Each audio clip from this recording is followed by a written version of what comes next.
Okay, this is dealing with range variance standard deviation.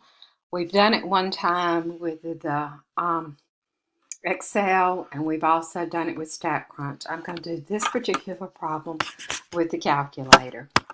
I'm going to show you how to start it. I'll pause the video and then I'll come back.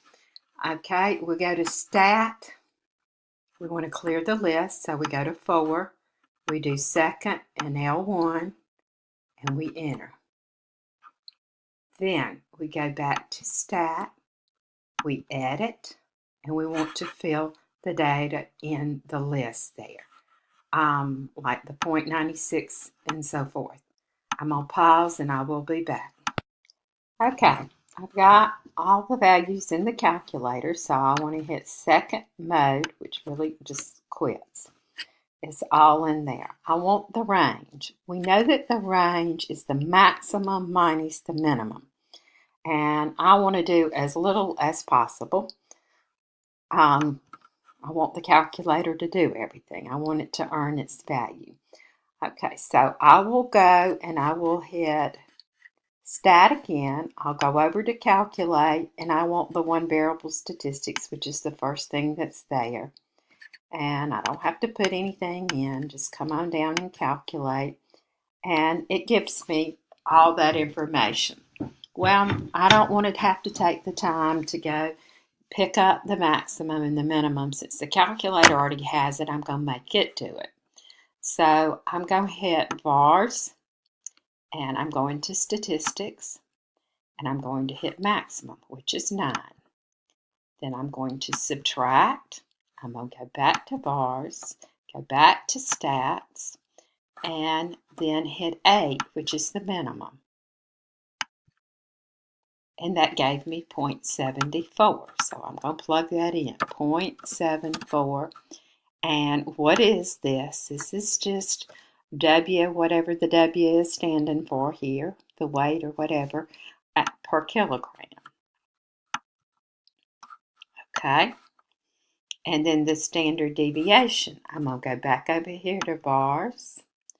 I'm going to go to Stats. Now you have to be sure you calculate everything first. And it's number 3. And when I round it to 3 decimal places, I see the 4's the 2. So it will just be 0.230.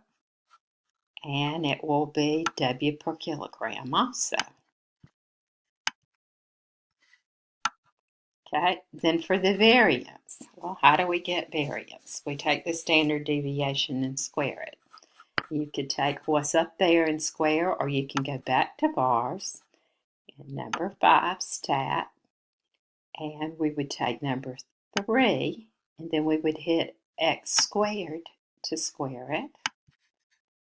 Now we want to round that to 3 decimal places, so that's 0.053. 0.053. Now this has to be square units because we squared it to get it. Okay, now let's do the hard part. Answer the wordy questions. If one of each model is measured for radiation and the results are used to find the measures of variation, are the results typical of the population of cell phones that are in use? Yes, because the results are any sample of cell phones. No. Yes, because each model is being represented in the sample. Any sample that consists of all possible cell phone models will produce results typical of the population. I don't think so. No, because some models of cell phones will have a larger market share than others. Measures from different models should be weighted according to their size. That sounds like a good possibility, but read D just in case. No, because it is necessary to have at least 5 of each cell phone in order to get a meaningful result. Only including one cell phone model is not representative. It needs to be weighted because everybody doesn't have the same proportion of cell phones. Some phones are more popular, so to speak, than others. Okay.